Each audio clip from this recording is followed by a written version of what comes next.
Hello दोस्तों। मैं doctor Piyush Joshi, doctor संतोष राय institute Bhilai से। बच्चों, आज जिस टॉपिक पे हम डिस्कस करने जा रहे हैं वो इंडियन इकोनॉमिक डेवलपमेंट का chapter number 3, feature, problems and policies of agriculture है। इस चैप्टर में बेसिकली हम एग्रीकल्चर के फीचर्स देखेंगे। इंडिपेंडेंस के समय एग्रीकल्चर का क्या इंपॉर्टेंस है हमारी इकोनॉमी में, उसके बारे में हम डिस्कस करेंगे। क्या क्या कमियां थी एग्रीकल्चर में उस समय, उसके बारे में डिस्कस करेंगे, और क्या क्या हमने स्टेप्स लिए उन कमियों से ओवरकम करने के लिए, उन सब बातों पे हम डिस्कस करेंगे। तो जैसा कि आप जानते हैं, एग्रीकल्चर जो है या हमारे इंडियन एग्रीकल्चर जो है वो हमारा मेन सोर्स ऑफ लाइवलीहुड है। आज भी लगभग 50% से ज्यादा लोग एग्रीकल्चर पे डिपेंडेंट है अपनी लाइवलीहुड के लिए। उस समय की बात करें, इंडिपेंडेंस के समय की बात करें, तो एग्रीकल्चर का जो ग्रोथ रेट था वो बहुत कम था, उतना ज्यादा डेवलपमेंट नहीं था। बेसिकली एग्रीकल्चर लेबर इंटेंसिव था, तो लेबर वाला वर्क ज्यादा होता था, या यूं बोले कि लेबर का काम ज्यादा था। और मशीनरी और हाईली इम्प्रूव्ड मशीनरी हमारे पास उतनी ज्यादा नहीं हुआ करती थी। लिमिटेड इरिगेशन फैसिलिटीज भी थी। बहुत ज़्यादा ऐसे रेन वाटर हार्वेस्टिंग सिस्टम और कैनाल सिस्टम और ट्यूबवेल्स ये सब हुआ नहीं करते थे। तो वही हम रेनफॉल पे डिपेंडेंट थे। लिमिटेड इरिगेशन फैसिलिटीज थी, कैनाल सिस्टम था, थोड़े मोड़े और इम्प्रूव सिस्टम, बहुत ज़्यादा ऑल्टरनेटिव मीन्स ऑफ इरिगेशन हमारे पास बेसिकली नहीं था। Small size of land holding, farmer के पास बहुत बड़ी जमीन उनके पास अवेलेबल नहीं थी, छोटे छोटे टुकड़ों में जमीन हुआ करती थी। फूड क्रॉप्स का प्रीडोमिनेंस था। ज्यादातर अगर देखा जाए तो फूड क्रॉप जो है, राइस, वीट, पल्सेस, इन सब को ज्यादा प्रोड्यूस करते थे। और जो कमर्शियल क्रॉप्स हैं, अगर बोला जाए तो इंडिगो, कॉटन, जूट, इन सब का प्रोडक्शन बहुत कम किया जाता था।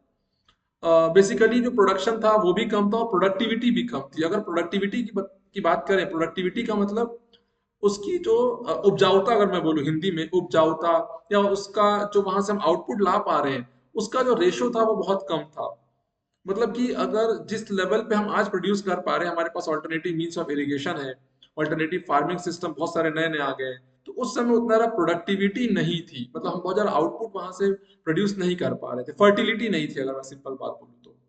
और लो मार्केटिंग सरप्लस, हमारे पास प्रोडक्शन करने के बावजूद भी मार्केट करने के लिए, बेचने के लिए बहुत ज्यादा फूड ग्रेन्स अवेलेबल नहीं हो पाते थे, क्योंकि उस समय सब्सिस्टेंस फार्मिंग की जाती थी, सेल्फ कंजम्पशन के लिए। जो भी फार्मर प्रोडक्शन करता था वो अपने लिए पहले सोचता था कि कैसे अपने लिए उसको बचा लिया जाए, अगर बच गया तो वो मार्केट में बेचता था। बेसिकली आजकल उल्टा होने लगा है, पहले मार्केट में बेच देते हैं, अर्न कर लेते हैं, और फिर अगर बच जाता है तो अपने लिए यहाँ पे यूज करते हैं। तो बेसिकली उस समय की बात है, ज्यादातर जो था सब्सिस्टेंस फार्मिंग वाला सिस्टम था, इसलिए हमारे पास मार्केटिंग सरप्लस भी कम बचा करता था।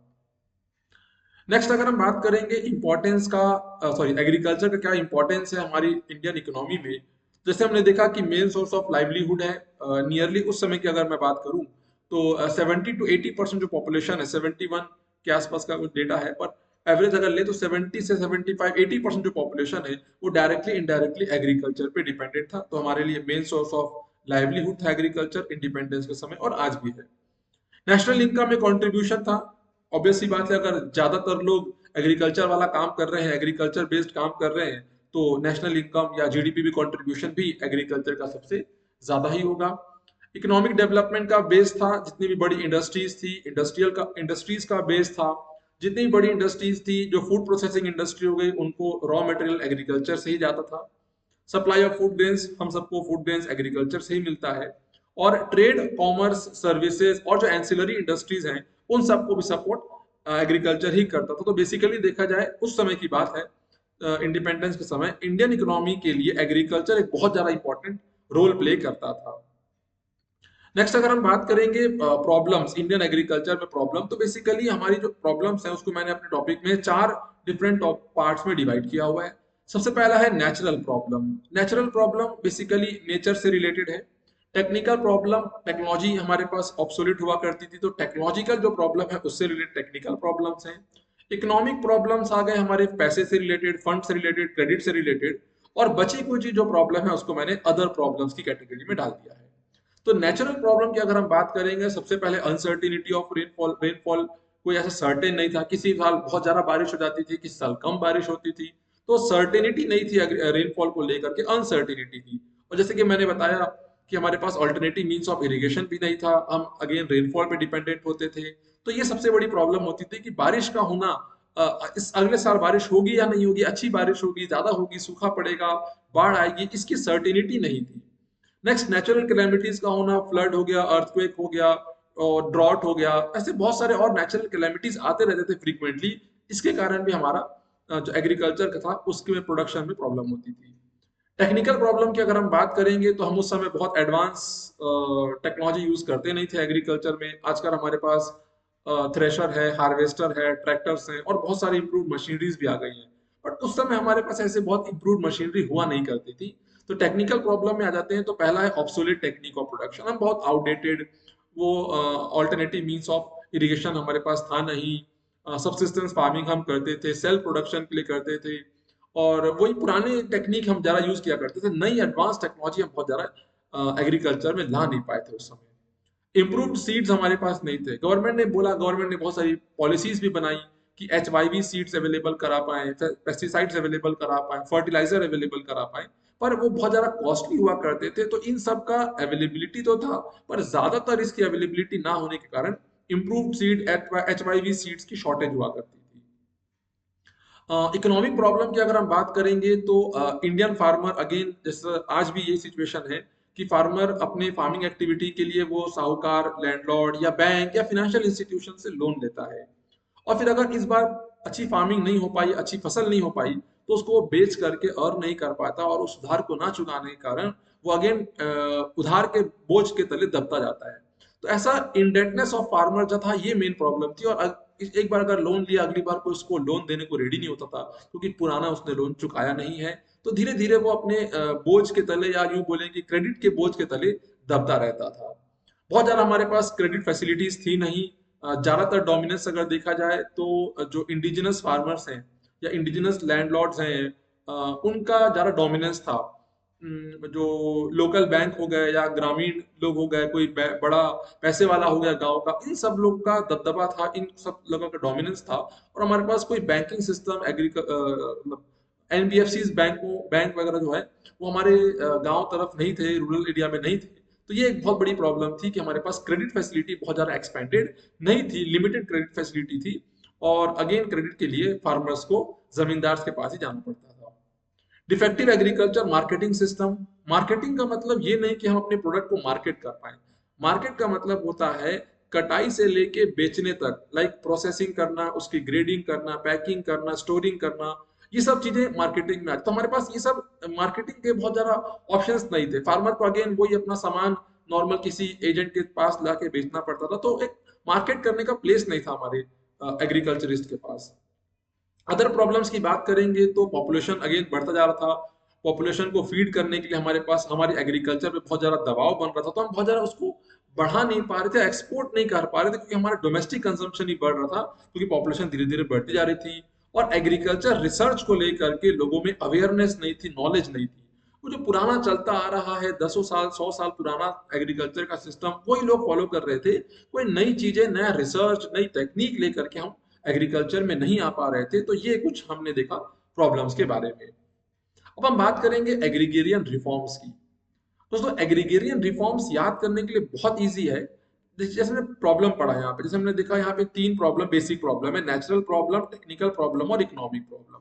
अब इन्हीं प्रॉब्लम्स को अगर हम उल्टा कर देंगे तो इसका सॉल्यूशन निकल आएगा। तो टेक्निकल प्रॉब्लम्स का टेक्निकल रिफॉर्म्स हो गया, लैंड रिफॉर्म्स आ गया, और जनरल रिफॉर्म्स आ गया। मतलब हमने जो प्रॉब्लम देखी, उन सभी प्रॉब्लम का सॉल्यूशन कैसे होगा, कैसे इनका सॉल्यूशन निकाला जाए, वो हम एक बार यहाँ पे देखेंगे। तो सबसे पहले टेक्निकल प्रॉब्लम जो हमारे पास थी, कि हमारे पास ऑब्सोलेट टेक्नोलॉजी थी, तो हम यहाँ पे अपनी टेक्नोलॉजी को एक्सपैंड करेंगे। शॉर्टेज ऑफ सीड्स था वहां पे, तो हम HYV सीड्स, जो हाई यील्डिंग वैरायटी सीड्स हैं, उस पर हम फोकस करेंगे।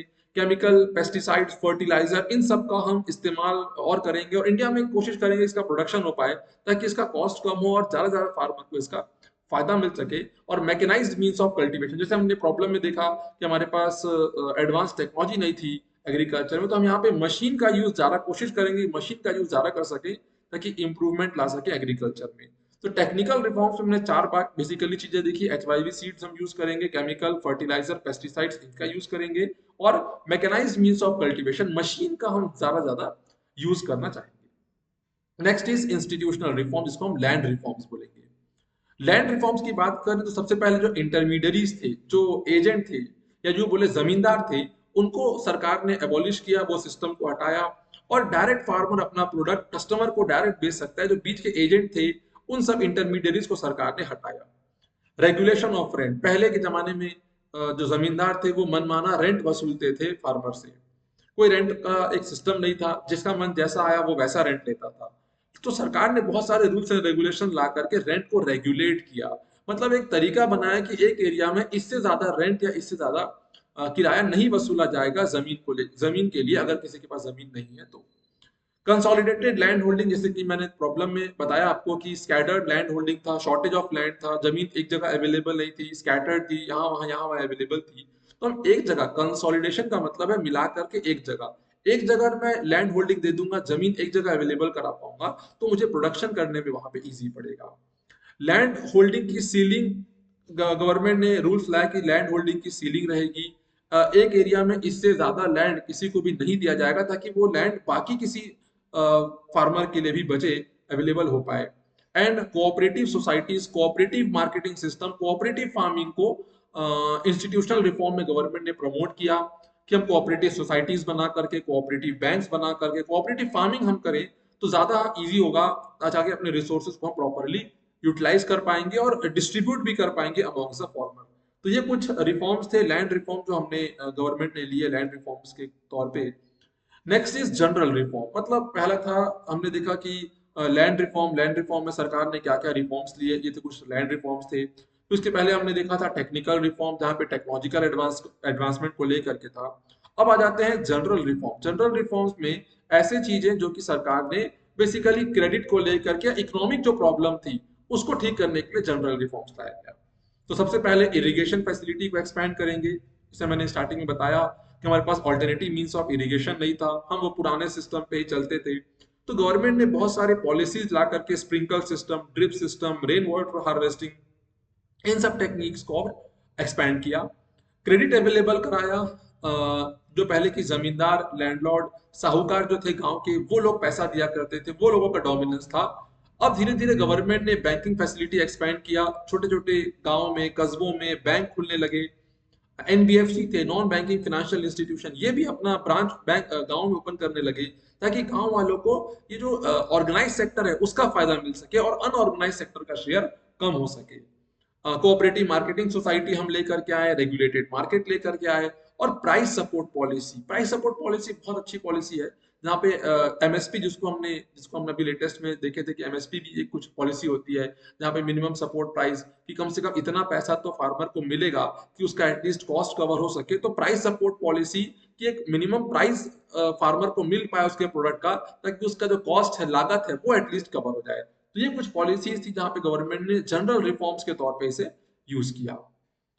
नेक्स्ट अगर हम बात करेंगे ग्रीन रिवॉल्यूशन की, ये बहुत इंपॉर्टेंट टॉपिक है बेटा एग्जाम के पर्पस के लिए, कि ग्रीन रिवॉल्यूशन जो हमने प्रॉब्लम देखी कि हमारे पास ऑल्टरनेटिव मींस ऑफ इरिगेशन नहीं था, हम सब्सिस्टेंस फार्मिंग करते थे, आउटडेटेड टेक्निक यूज करते थे, एचवाईवी सीड्स नहीं थे, इन सबको इम्प्रोवाइज करने के लिए गवर्नमेंट ने ग्रीन रिवॉल्यूशन नाम का एक पॉलिसी बनाया। ग्रीन रिवॉल्यूशन पे बेसिकली हमने फोकस किया कि हाई यील्डिंग वैरायटी सीड्स पे हम फोकस करेंगे, केमिकल फर्टिलाइजर इन सब का यूज बढ़ाएंगे, ऑल्टरनेटिव मींस ऑफ इरिगेशन लेके आएंगे, मैकेनाइज्ड मींस ऑफ कल्टीवेशन होगा, रिसर्च पे हम ध्यान देंगे, लैंड की सॉइल की टेस्टिंग करेंगे, ताकि पता लग पाए कि किस जगह पे कौन सा प्रोडक्शन हो पाएगा। हर हर मिट्टी पे हर टाइप का प्रोडक्शन नहीं होता है, तो आपकी फसल, आपकी एरिया के हिसाब से वहां पे हम डिसाइड करेंगे, आपको सजेस्ट करेंगे कि यहाँ पे ये वाला फसल उगाएंगे, यहाँ पे ये वाला प्रोडक्शन करेंगे, तो ज्यादा फ्रूटफुल रहेगा। मार्केटिंग फैसिलिटी एक्सपेंड करेंगे, फार्मर्स के लिए बहुत सारे इंफॉर्मेशन प्रोवाइड करने के लिए उनको बहुत सारे वर्कशॉप्स देंगे, ट्रेनिंग्स देंगे। तो ये सब गवर्नमेंट ने ग्रीन रिवॉल्यूशन पे फोकस किया, ताकि हम ज्यादा से ज्यादा एक्सपैंड कर सके अपने एग्रीकल्चरल चीजों को, और एक इम्प्रोवाइज तरीके से हम अपने एग्रीकल्चर को एक्सपैंड कर पाए। तो ग्रीन रिवॉल्यूशन का कुछ ये मेन फीचर्स है जहां पे हमने फोकस किया। नेक्स्ट इज ग्रीन रिवॉल्यूशन का क्या अचीवमेंट रहा। अच्छा, ग्रीन रिवॉल्यूशन जो था वो बहुत ज्यादा 100% सक्सेसफुल नहीं हो पाया, क्योंकि ये बेसिकली कुछ मेन स्टेट्स, या यूं बोले कि कुछ बड़े स्टेट्स तक ही लिमिटेड था, पूरे इंडिया में इसका फायदा नहीं मिल पाया हमें। तो देखते हैं क्या क्या अचीवमेंट हमें मिला ग्रीन रिवॉल्यूशन में। सबसे पहला, एग्रीकल्चर का प्रोडक्शन बढ़ा और एग्रीकल्चर प्रोडक्टिविटी बढ़ी। देखो बेटा, प्रोडक्शन और प्रोडक्टिविटी में फर्क है। प्रोडक्शन का मतलब है टोटल आउटपुट, मैं कितना आउटपुट लाया प्रोड्यूस करके, वो होगा टोटल प्रोडक्शन। और प्रोडक्टिविटी का मतलब है उस लैंड की कैपेसिटी, फर्टिलिटी, उपजाऊता की, वो लैंड से मैं कितना आउटपुट जनरेट कर पाऊंगा। देखो, प्रोडक्शन मतलब है टोटल आउटपुट कितना आया क्वांटिटीज में, और प्रोडक्टिविटी मतलब उस जमीन की प्रोडक्टिविटी, उस जमीन की उपजाऊता, फर्टिलिटी, कि वो कितना फर्टाइल है कितना लेस फर्टाइल है, उसको हम प्रोडक्टिविटी बोलेंगे। तो एग्रीकल्चर प्रोडक्ट्स भी बढ़े और एग्रीकल्चर की प्रोडक्टिविटी भी बढ़ी, क्योंकि हमने ऑल्टरनेटिव मींस ऑफ इरिगेशन हमने लाया। हमने देखा वहां पे हम soil erosion, sorry soil testing हम करने लगे, क्रॉप रोटेशन हम लेकर के आ गए, केमिकल फर्टिलाइजर पेस्टिसाइड्स यूज करने लगे, तो लैंड की फर्टिलिटी धीरे धीरे बढ़ने लगी, प्रोडक्टिविटी बढ़ने लगी। नेक्स्ट, एम्प्लॉयमेंट जनरेट हुआ। जब एक्सपेंशन हुआ एग्रीकल्चर का, तो डेफिनेट बात है कि जो लोग एम्प्लॉयड है एग्रीकल्चर में, उनके लिए अपॉर्चुनिटीज एक्सपैंड हुई है। एग्रीकल्चर का सरप्लस बचा, मतलब हम पहले जो सेल्फ कंजम्पशन की बात करते थे, अब हमारे पास काफी सारा प्रोडक्ट बच जाता था और हम धीरे धीरे उसे एक्सपोर्ट करने लगे। तो अगला पॉइंट वही है कि इंपोर्ट और एक्सपोर्ट, इंपोर्ट सब्सटीट्यूशन हुआ, बाहर से जो हम एग्रीकल्चर प्रोडक्ट्स इंडिया में मंगाया करते थे, अब वो हम कम मंगाते हैं। बल्कि उल्टा ये होता है कि हमारे यहाँ पे इतना सरप्लस हो जा रहा है कि हम दुनिया को एक्सपोर्ट करने लगे अपने एग्रीकल्चर प्रोडक्ट्स। ये एक फायदा हुआ ग्रीन रिवॉल्यूशन के आने से।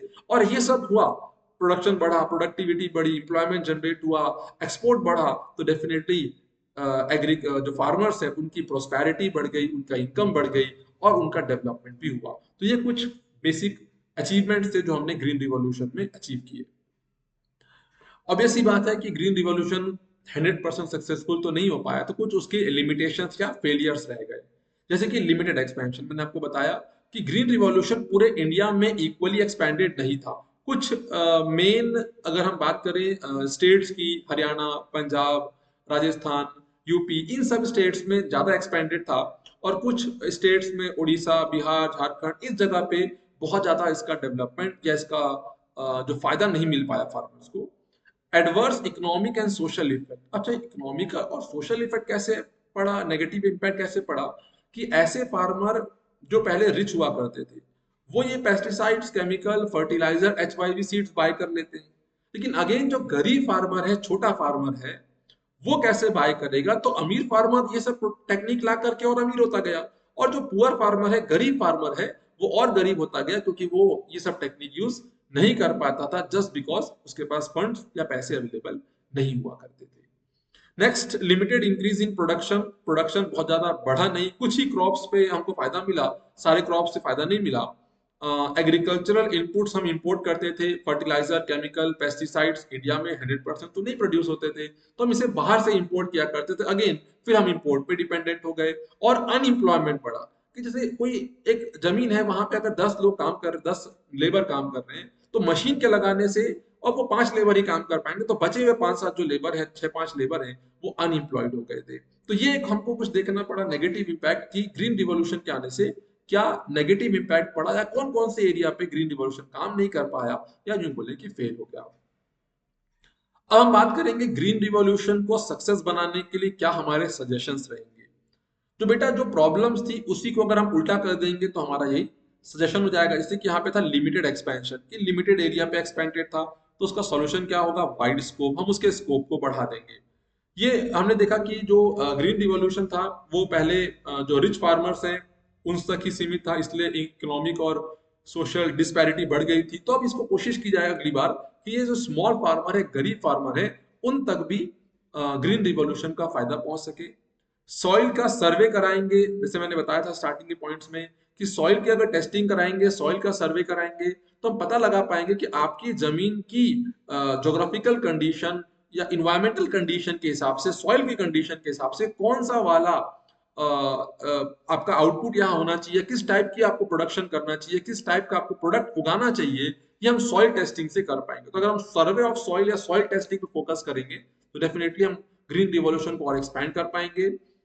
क्रेडिट सिस्टम को और अच्छा करें, बैंकों को और एक्सपैंड करें, बैंकों की फैसिलिटी गांव गांव तक लेकर के जाएं, रूरल एरिया तक लेके जाएं, ताकि अगेन फार्मर्स को लैंडलॉर्ड्स पे या जमींदार्स पे डिपेंडेंट ना होना पड़े, और वो बैंकों पे आकर के ऑर्गेनाइज सेक्टर से ज्यादा लोन ले सकें, क्रेडिट फैसिलिटी अवेलेबल करा सकें और रूरल एम्प्लॉयमेंट अपॉर्चुनिटी को एक्सपैंड करना चाहिए।